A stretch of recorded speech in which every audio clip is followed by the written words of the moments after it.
বলছে মা বলো। কি হয়েছে? কিছু কাজকর্মগুলো শিখিলে পরে যখন তোর বিয়ে দিব তো শ্বশুরবাড়ির লোকগুলো আমাকেই বলবে যে মেয়েকে কিছু শিখিন পাঠায়নি। কিন্তু মা আমি তো পড়াশোনা করছিলাম।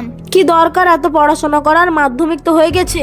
না মা, আমাকে আর কয়েকটা বছর পড়তে দাও, তারপরে দেখবে তোমার মেয়েকে সব উকিল নামে চিনবে। কি বললি উকিল?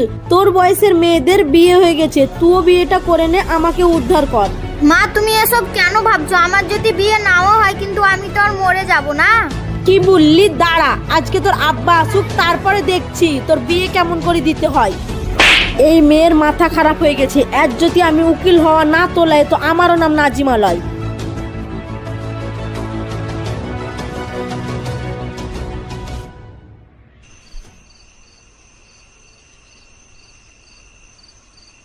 কি হলো? তুমি এইভাবে বসে থাকবে না কিছু বলবে?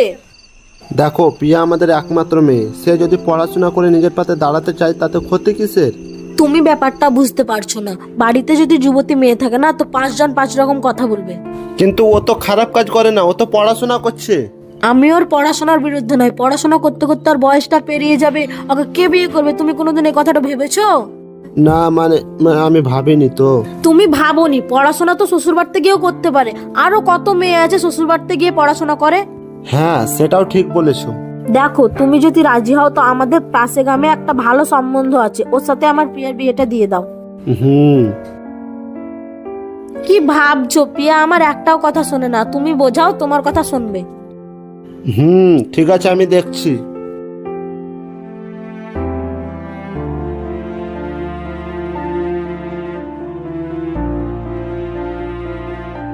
প্রিয়া, হুঁ আব্বা বলো। পড়ছো নাকি মা? না আব্বা, কালকে টিউশন আছে তো তার জন্য লিখছিলাম। দেখ মা, তোকে আমি কিছু বুঝাতে চাই। আব্বা আমি জানি তুমি কি বুঝাতে চাও, আমি সবই শুনেছি। দেখ, তোর মা পাশে গ্রামে একটা ছেলে দেখেছে, তুই বিয়ে করতে রাজি? না আব্বা, এখন আমি বিয়ে করব না। কিন্তু এতে আমার কিছু করার নাই, তোর মা যাতে খুশি আমিও তাতে খুশি। কালকে তুই রেডি হয়ে যাস মা।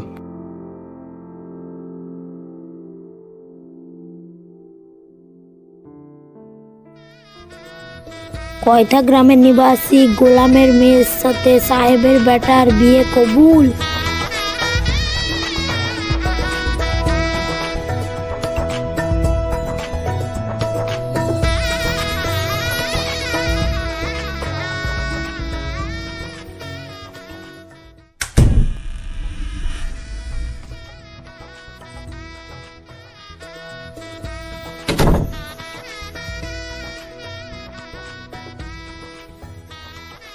আরে আরে, কি করছো এটা? মা বলেছিল স্বামী সবচেয়ে উঁচু জিনিস, তাই সালাম করছিলাম। ও তাই? মার কি কি বলেছিল গো? বলেছিল নিজের স্বামীর কথা শুনতে। আচ্ছা আপনাকে একটা কথা জিজ্ঞেস করব? হ্যাঁ হ্যাঁ, জিজ্ঞেস করো। হ্যাঁ আসলে কি হলো, কাঁপছো কেনে? বলতে তো চাই কিন্তু কিভাবে বলবো ভেবে পাচ্ছি না। আগে আপনি আমাকে কথা দেন যে মানা করবেন না। আরে প্রিয়া, আমি তো তোমার স্বামী, তুমি আমাকে বলবা না তো কাকে বলবা? আসলে আমি পড়াশোনা করতে চাই। কি কি কি কি কি বললে তুমি?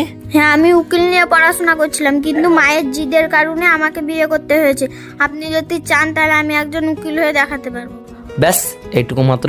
আরে উকিল ম্যাডাম, তোমার পড়াশোনা নিয়ে আমার কোনো আপত্তি নাই, আর আমি এটুকুনো জানি মায়েরও কোনো আপত্তি হবে না। আর একটা কথা শোনো, আজ থেকে তো তুমি আমার বউ, আর তোমার খুশিতেই তো আমার খুশি। Thank you.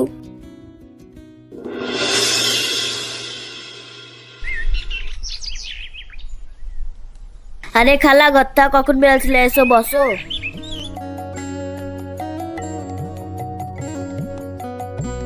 আর বলিস না রে, হাঁটুতে যা ব্যথা, আসতে পারছিলাম না। আলছি যখন 5 দিন বেরিয়ে যাব। আরে খালা, তুমি এসব কি বলছো? এটা তোমারই ঘর মনে করো। আচ্ছা আচ্ছা ঠিক আছে। হাই রে, তোর নতুন বউ কই? ঠিক আছে, ডাকছি। প্রিয়া, এ প্রিয়া, একবার বাইরে এসো, কে এসছে দেখো। আসছি মা। হ্যাঁ মা, কি হয়েছে বলেন। এইদিকে এসো মা, এইদিকে এসো। বৌমা তো খুব ভালো পেয়েছে রে। যাও মা, ঘরে যাও। আচ্ছা বিউলি, তোকে একটা কথা বলবো, তোর বৌমা তোকে দেখে তো রে? হ্যাঁ গো খালা, আমি খুব ভাগ্যবতী, আমার বৌমা ঘরেরও কাজ সামলায় আবার পড়ালেখাও করে। এটা তুই কি বলছিস রে? আরে হ্যাঁ, আমি তোমাকে বলতেই বলে গেছি, আমার বৌমা উকিল হবে বলে পড়াশোনা করছে। উকিল মানে সে ওরাই তো কোর্টে গিয়ে চটর পটর করে বেশি। আরে হ্যাঁ হ্যাঁ খালা, ওইটাই। আরে বিউলি, তোর মাথা খারাপ হয়ে গেছে নাকি? ঘরের বউ বাইরে কাজ করতে যাবে, বৌমার সঙ্গে যদি কিছু উল্টো পাল্টা হয়ে যায় কে দায় নিবে তখন? উল্টো পাল্টা? আর নয় তো কি, তুই কি ঘরের বউকে বাইরে কাজ করতে পাঠাবি? তোর কি টাকার কমি হয়ে গেছে? ঠিক আছে খালা, ছেলেটা ঘরে আসুক তারপরে বুঝি। চলো ঘরে চলো।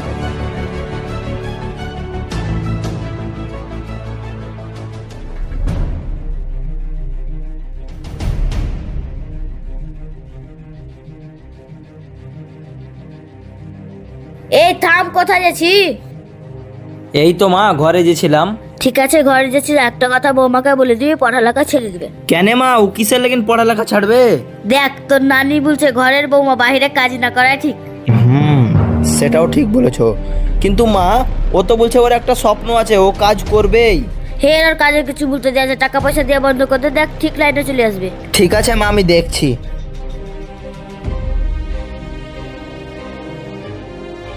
প্রিয়া, কি করছো?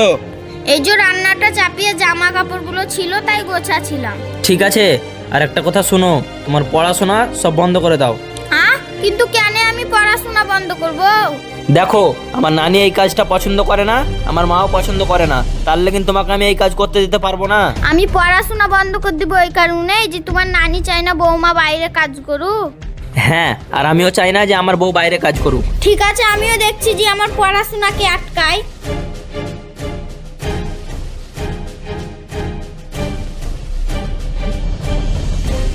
বাস, অনেক হয়েছে পড়াশোনা, এরকম পড়াশোনা আর আমি করতে চাই না। আজই আমি রাহুলকে গিয়ে বলবো, আর খুশিতে আমার খুশি।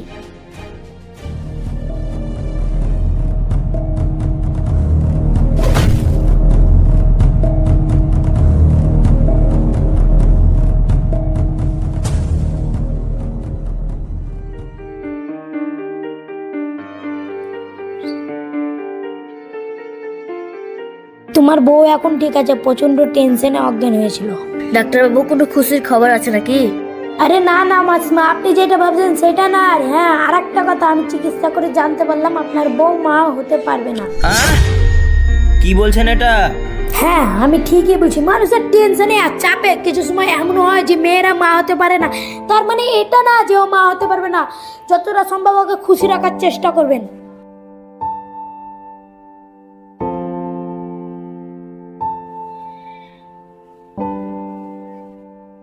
ছি ছি ছি, সব বরবাদ হয়ে গেল, তোর মতো বাজা বেলা রে। আমি কি জানি, তোমরাই দেখেছো না, বিয়ে দিয়েছো, তোমরাই জানো। না, এই বউকে নিয়ে সংসার করা যাবে না। তুই এক কাজ কর, আর একটা বিয়ে করে ফেল। কিন্তু ও তো আমাকে বিয়ে করতে দিবে না, পরে আমার সঙ্গে ঝামেলা করবে। ঝামেলা করবে, তোর ব্যবস্থা করতে হবে। কি ব্যবস্থা করবা? মেনে লিয়া ছাড়া কোনো উপায় নাই। এখন অনেক রাত হয়ে গেছে, ঘুমাওগা, আমিও ঘুমাবোগা। এই বউকে আর ঘরে রাখি, মাথা খারাপ, দাঁড়া রাইতে ব্যবস্থা করছি।